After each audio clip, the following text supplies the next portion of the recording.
BBC Two.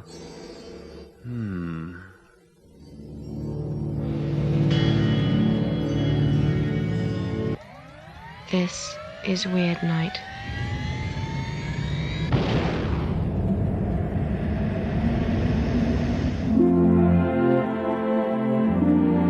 Hello, you're watching BBC Two. Weird. Weird Night continues. At 9:15, the last American freak show. But first, ordinary people tell extraordinary tales. Strange days on Weird Night.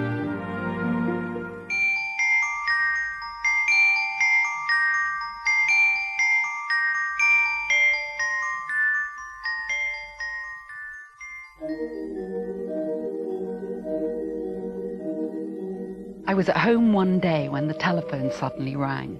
I picked it up and this voice in Italian said, "Pronto?" And I said, "Pronto?"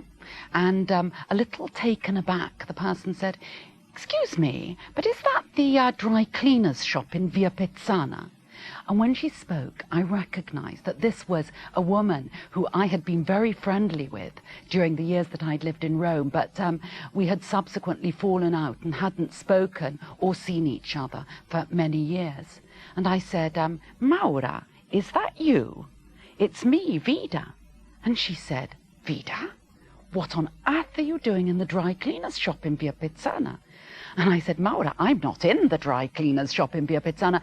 I'm in London, and you phoned my home in London."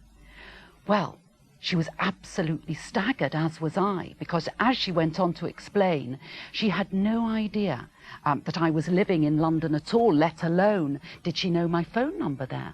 And she phoned the dry cleaners at least twice a week, so she was certainly sure of their number.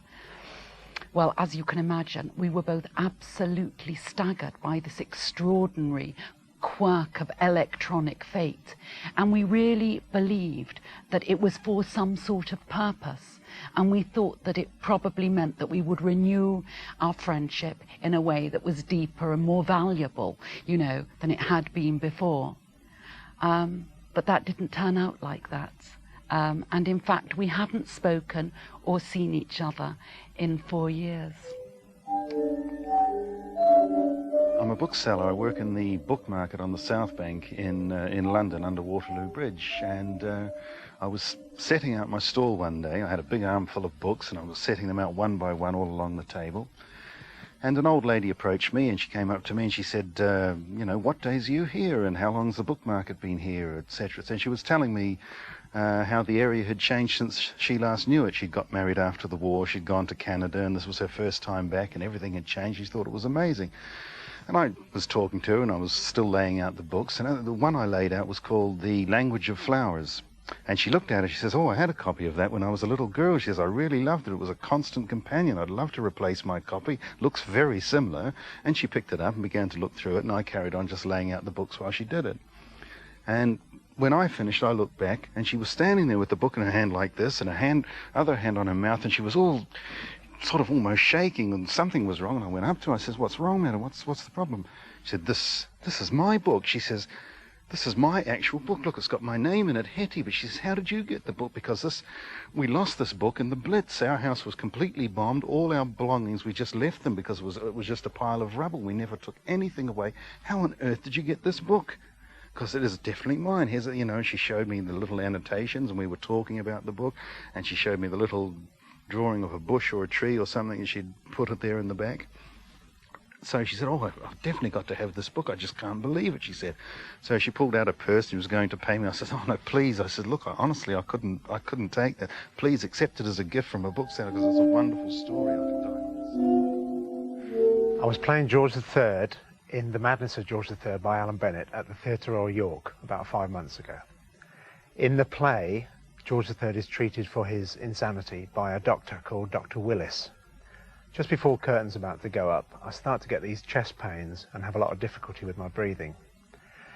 So the cry goes around the theatre, "Is there a doctor in the house?" Well, they managed to find one, get him up to the dressing room. He checks me out, pronounces me fighting fit, and I go on, give the performance, no problems. Later, I'm talking to this chap in the bar, asking him his name. He says, my name's Willis, Dr. Willis. I think, hang on a minute, that's the name of the guy in the play. That's not all he says. I am actually the great-great-great-grandson of the original Dr. Willis who treated George III in 1788. About 5 years ago, my mother moved to a new house in the country, and in the garden there was a barn which was going to be demolished, and it was full, the chap who used to live there was a builder, and the barn was full of bits of old wood and tools and lots of wood chippings on the floor, and we're basically having to clear the whole place out, burn it, and before it could be demolished. And the garden was a mess too. We had a big bonfire at the end of the garden, and I'd taken a barrow load of stuff, chippings from the floor. I'd taken it down to the bonfire at the end of the garden, tipped it on, and I was standing there about 2 yards away from the fire chatting, and there was this bang, and I felt something hit the side of my head, and I put my hand up, and I took my earring out of my ear, and there was this .22 bullet which had been on the fire and had exploded, and the cartridge embedded itself in my earring, and obviously if I hadn't been wearing the earrings it would have got me in the neck. And at the time what I was quite freaked out by was the fact that it has the letter E on the bottom of it, and my name's Elaine, and I thought this could have been quite literally the bullet with my name on it.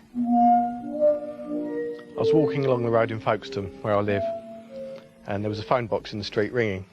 I don't usually answer phone boxes obviously, but for some reason I decided to answer this one. Picked it up and there was a voice at the other end, matter-of-factly saying, "Oh, sorry to bother you at home, Jason, but the fax machine's broken down. You know, can you help me fix it?" And it was Sue, who I work with at the AA in Dover. And I sort of stopped her in her tracks and said, "Sue, just a second, you rung me in a phone box, you know, how did you know I was here?" And she said, "Oh, stop messing around, Jason. Look, we're really busy. How do you sort this machine out?" And I said, "Sue, look, I'm in a phone box. You know, how did you know I was here? You know, what are you doing?" And you know, she just wouldn't believe me, and I kept trying to convince her and gave up in the end. So I told her what to do with the fax machine, how to get it sorted out. And while I was telling her, she suddenly stopped me in my tracks and said, Jason, I haven't dialed your home phone number." She said, "You live in Folkestone, don't you?" I said, "Yeah." She said, "I've dialed the Folkestone prefix, but I've dialed your staff payroll number. It's next to your name on the list at work." And sort of took all this in. And basically, you know, that's exactly what happened. She dialed my staff payroll number, and my staff payroll number just happened to be the exact same number of this phone box that I happened to be walking past.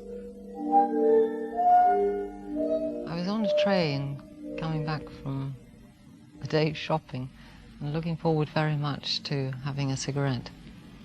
I lit a cigarette, and just as I did so, in came a pile of Italian students who objected very strongly to the smoke and started to waft their arms about and cough. And they made me feel very uncomfortable. But anyway, I persisted with my cigarette and eventually suggested that perhaps they'd like to go into another compartment because I was within my rights sitting here in a smoker. They didn't and stayed with me all the way home, and I was having very unkind and unchristian thoughts about these yobbos. And when I got home, I thought, I'm so upset now, I'm probably not going to sleep, but I did. And shortly afterwards, I was awakened by flashing lights. I got up, pulled the curtains back, and found that the lights were coming from a fire engine. And the fire was in the house opposite. And I think it must have been at that moment that the fire brigade knocked at the door, and lo and behold, who should come out of this house but my students from the train. And I was very surprised, and I think at the same time slightly delighted that they too had been affected.